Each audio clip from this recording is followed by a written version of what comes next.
Joan Crawford's life was as glamorous as it was tumultuous, marked by hardship, triumph, and haunting mysteries that continued to captivate Hollywood for decades.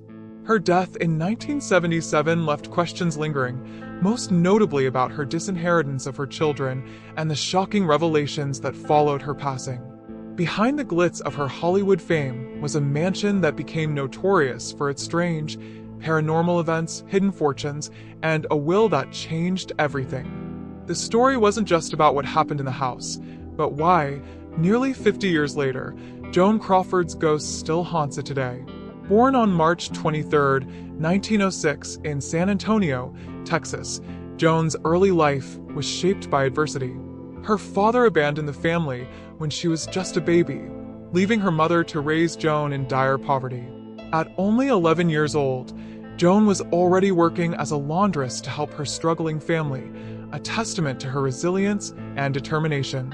When she was 12, a near-fatal accident changed the course of her life. She tried to leap onto a moving car, but the glass she landed on caused a severe foot injury. Doctors feared they might have to amputate, but after 3 surgeries, Joan recovered. However, the trauma left her with an intense fear of infection, which turned into a lifelong obsession with cleanliness that would later define her public persona in Hollywood. At 16, Joan moved to Missouri to attend Stevens College, but her dreams of becoming a dancer led her to leave after a few months. She headed to Chicago and joined a chorus line, where she performed under the name Billy Casson. This was the beginning of her journey as a performer. By 1924, she was in New York City, where MGM producer Harry Rapp took notice of her talent, offering her a screen test and a $75 a week contract. That same year, Joan received a telegram on Christmas Eve that would forever change her life. She borrowed $400 to make the journey west, arriving in Hollywood to begin a new chapter. Her first few months in Hollywood were humble. Joan's first screen appearance was as a body double for Norma Shearer in Lady of the Night, 1925, where she appeared uncredited, her back shown for a mere 19 seconds. But it marked the beginning of her career. In 1925, she landed her first credited role in Sally, Irene, and Mary, and by 1927, she found her breakout moment in The Unknown, a dark and eerie film directed by Todd Browning. Joan played a circus performer with a deep fear of men's hands, falling in love with a man pretending to be armless. The film was a hit, making over $88,000 and securing Joan's place in Hollywood's spotlight. By 1928, Joan was a bona fide star, thanks to Our Dancing Daughters. The film captured the wild spirit of the Roaring Twenties, and Joan's portrayal of Diana, a free-spirited young woman who loved to dance, became iconic. The movie was a massive success, earning over $1 million at the box office. Joan's dazzling costumes, and particularly her show-stopping Charleston dance scene, cemented her as a symbol of the jazz age. In fact, F. Scott Fitzgerald himself called her the perfect flapper, embodying the era's spirit. Joan's journey through the 1930s was marked by fierce competition, career shifts, and a relentless determination to succeed. When the silent film era came to an end, many stars struggled to transition to the new era of talking pictures. Joan, however, refused to let the changing landscape of Hollywood ruin her career. She worked tirelessly to improve her voice and, after extensive coaching, her first talking picture, Untamed, 1929, became a success. The 1930s also saw Joan rise to fame alongside her rivals, Norma Shearer, Greta Garbo, and others. While Shearer had the upper hand, being married to MGM's head, Joan wasn't about to be outdone. She famously quipped, "How can I compete with Norma when she's sleeping with the boss?" Despite the challenges, Joan's hardworking, relatable persona made her a fan favorite, and her movies continued to perform well at the box office. Her performances in films like Grand Hotel, 1932, and The Women, 1939, showcased her ability to captivate audiences. In Grand Hotel, her role as a stenographer yearning for a better life stood out, despite not being the top-billed star. And in The Women, Joan's portrayal of a scheming, sharp character helped her make a successful comeback after being labeled box office poison in 1938. Joan's roles often resonated deeply with the public, particularly during the Great Depression. In films like Dancing Lady, 1933, and Sadie McKee, 1934, Joan's characters represented women overcoming adversity, giving people hope during hard times. Her portrayal of a burlesque dancer trying to make it on Broadway in Dancing Lady introduced Fred Astaire to the big screen, while Sadie McKee became a massive success, breaking attendance records across the country. Joan's off-screen chemistry with Clark Gable was also undeniable. They made 8 films together, starting with Dance Fools Dance, 1931, where their electric on-screen relationship captivated audiences. Their off-screen romance added extra intrigue to their films, and their final film together, Strange Cargo, 1940, proved their chemistry remained strong even after their affair ended. However, by the 1940s, Joan's career was in crisis. After 18 years with MGM, she felt that the studio no longer believed in her. In 1943, she was passed over for the lead role in Madame Curie, a role she desperately wanted. Frustrated, Joan took a bold step. She paid $100,000 to buy herself out of her contract with MGM. At 37, many thought her career was finished, but Joan was far from done. Within days, she signed a new deal with Warner Brothers, earning $500,000 for 3 films and, for the first time in her career, the power to approve scripts. Joan's first major role after leaving MGM was in Mildred Pierce, 1945, a film that no one else wanted. The role was initially rejected by Bette Davis, Sheridan, and Barbara Stanwyck, but Joan fought to land it, even agreeing to a screen test, something stars of her level rarely did. Her determination paid off, and Mildred Pierce became a critical and commercial success. Joan's portrayal of the title character earned her the Academy Award for Best Actress, an honor she nearly didn't attend, thinking she didn't stand a chance. Joan's career continued to soar in the years that followed. In Humoresque, 1946, her portrayal of a wealthy woman in love with a young violinist was met with praise, and in Possessed, 1947, she earned an Oscar nomination for playing a woman descending into madness. At 47, she proved that age was no barrier to her incredible talent. In Sudden Fear, 1952, she not only starred but helped get the film made, earning her 3rd Oscar nomination. By the 1960s, Joan had fully embraced roles that defied expectations. In Whatever Happened to Baby Jane, 1962, she starred alongside her longtime rival, Bette Davis, in a chilling tale of 2 aging sisters with a twisted, dark relationship. The film became a cult classic, cementing Joan's place in Hollywood horror lore. Throughout her career, Joan Crawford proved time and again that no challenge was too great, no age too old, and no role too difficult. Her legacy endures, not just as a star, but as a woman who continuously reinvented herself, fought for what she believed in, and ultimately left a haunting mystery behind. The 1962 film Whatever Happened to Baby Jane not only brought Joan Crawford and Bette Davis back into the spotlight, but also sparked a new era of horror films featuring older stars. This was a groundbreaking shift in Hollywood, as it demonstrated that seasoned actresses could still captivate audiences in the horror genre. However, making the film was far from easy. Joan and Betty's legendary rivalry caused tensions on set. One infamous incident occurred during a scene where Joan made herself so heavy by stuffing rocks into her pockets that Bette injured her back trying to drag her across the floor. Despite the behind-the-scenes drama, Baby Jane became a massive success, grossing $9 million on a budget of less than $1 million. It was nominated for 5 Oscars, but Joan was notably absent from the nominations list. In a twist of fate, when Anne Bancroft couldn't attend the Academy Awards to accept her Oscar for The Miracle Worker, Joan stepped in to accept the award, essentially stealing the moment from Bette Davis.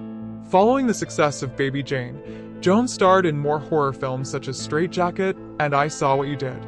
These movies, inspired by the success of Baby Jane, solidified Joan's place as a horror icon. Baby Jane itself remains a fan favorite, and its iconic line, "But you are Blanche, you are in that chair," has since become one of the most quoted lines in cinematic history. Joan's final film was Trog, 1970, where she played a scientist who discovers a caveman. The film had a tiny budget, and Joan even brought her own clothes for the role. There's a particularly humorous scene where Joan teaches the caveman how to play with toys, a moment many viewers found unintentionally silly. Trog didn't fare well with critics, and it became infamous for its low-budget, campy feel. However, Joan's commitment to the role was undeniable, and years later, the film became a cult classic, earning the ironic distinction of being so bad that it's good. Joan also appeared on TV later in her career, proving she could still grab attention with her performances. In 1955, she starred in General Electric Theatre, and in 1959, she appeared on Zane Grey Theatre, playing a woman on the run from a killer. Joan even made a memorable appearance in The Man from UNCLE in 1967, playing a villain. In 1969, she starred in a pilot for Night Gallery, a show directed by a young Steven Spielberg. The episode, which was watched by millions, showed that Joan could still captivate audiences, even in the new era of television. On her 66th birthday in 1970, Joan appeared on a comedy show, showing that she didn't take herself too seriously, offering a lighter side to the intense image she'd built over her career. Joan's personal life was as dramatic as her film career, with 3 high-profile marriages. Her first husband was Douglas Fairbanks Jr., the son of the famous silent film actor. They married on June 3, 1929, when Joan was just 21 and Douglas was 19. Joan worked hard to win over his family, particularly his stepmother, the legendary Mary Pickford. She even took lessons to change her accent and improve her manners, but despite her efforts, she was never accepted, and this rejection deeply hurt her. Joan's ambition clashed with Douglas's more laid-back attitude, and rumors of infidelity on both sides plagued their marriage. They divorced in 1933 after just 4 years. Her second marriage, to actor Frank Attone, became infamous after a love triangle developed with her rival Betty Davis. Despite Joan winning Frankett's heart, the marriage faced numerous struggles, including Joan's 2 miscarriages and allegations of abuse. Joan discovered Frankett with a young actress, and they divorced in 1939. Joan's third marriage, to Philip Terry, came in 1942. They adopted a son named Philip Terry Jr., later renamed Christopher Crawford, but after 4 years, their marriage also fell apart, ending in divorce in 1946. Joan's passion for motherhood never wavered, despite the heartbreak of her failed marriages. She couldn't have biological children due to her miscarriages, so she turned to adoption. Joan adopted her first child, Christina, in 1940. However, the adoption was not without drama. Since she was single, California law prohibited her from adopting, so Joan went to Nevada and used a baby broker to make it legal. A year later, she adopted a boy, but the birth mother took him back, causing further complications in Joan's personal life. Joan's strained relationships were often attributed to her drinking, which caused tension not only in her marriages, but also with her children. Christina's memoir, Mommy Dearest, painted a disturbing picture of Joan's abusive behavior, especially when she was drinking. While many have questioned the truth of Christina's allegations, it's well documented that Joan's drinking hurt her relationships at home and even affected her career. By the 1960s, film producers reportedly asked Joan to promise not to drink while filming. Despite the personal turmoil, Joan was a savvy businesswoman and amassed a considerable fortune. Her wealth came from more than just her acting career. A major part of her fortune was linked to her work with Pepsi-Cola, where she served on the board and later became a spokesperson after marrying the company's CEO, Alfred Steele, in 1955. By the time of her death, Joan's estate included more than just money. It encompassed valuable assets like her Manhattan apartment, where she spent her final years, as well as numerous personal possessions. Joan's will, however, shocked the public. She had disinherited her 2 eldest children, Christina and Christopher, leaving her younger daughters, Kathy and Cindy, the bulk of her estate. She also set aside $35,000 for her secretary, Betty Barker, in gratitude for her years of loyalty. The decision to cut out Christina and Christopher led to a bitter legal battle. Just 5 months after Joan's death, Christina and Christopher sued, claiming that Joan wasn't mentally fit when she wrote the will and that Kathy and her husband had influenced her decisions. One of Joan's most iconic properties was her home, El Jodo, located at 426 North Bristol Avenue in Brentwood, Los Angeles. She purchased the Spanish-style villa in 1928 for $57,500 and renamed it by combining her name with that of her first husband, Douglas Fairbanks Jr. The estate became a symbol of her rising stardom and was her primary residence for nearly 30 years. Over the years, it was expanded and renovated into a Georgian-style mansion that epitomized Hollywood glamour. At its peak in 1937, El Jodo boasted a badminton and tennis court, a swimming pool, and a private screening theater. Joan's obsession with cleanliness was legendary. She insisted the house be scrubbed daily with disinfectant, and she even fired a maid for using wire hangers instead of padded ones. By the time she left the mansion in 1956, El Jodo spanned 11,558 square feet, with 6 bedrooms, a library, a modern kitchen, and a wine cellar, perfect for entertaining. However, after Joan's death, the mansion's reputation began to change. In 1978, Christina Crawford published Mommy Dearest, which described the alleged abuse and neglect she experienced in the mansion. Christina claimed that Joan's violent outbursts were a common occurrence in El Jodo, and that Joan once flew into a rage and locked her in a closet. Kathy and Cindy denied these allegations, describing Joan as loving and devoted. Nevertheless, the memoir left a lasting stain on El Jodo's image, turning it from a glamorous Hollywood home to a place tainted by unsettling memories. In the years that followed, the mansion became a focal point for ghost stories, with reports of paranormal activity that only added to its legendary status. One of the most famous accounts involved a living room wall that reportedly seemed to change dimensions. Paranormal investigator Brura, who examined the house, described it as a hub for spiritual energy, sensing everything from Hollywood spirits to gangsters and politicians. There were even rumors of bodies buried in the basement, though no evidence ever surfaced. Still, these eerie tales added another layer of intrigue to the mansion, forever intertwining it with the mystery and glamour of old Hollywood. Even long after Joan's time at El Jodo, the house remained a subject of fascination, as both a symbol of her legacy and a place where dark stories continued to linger.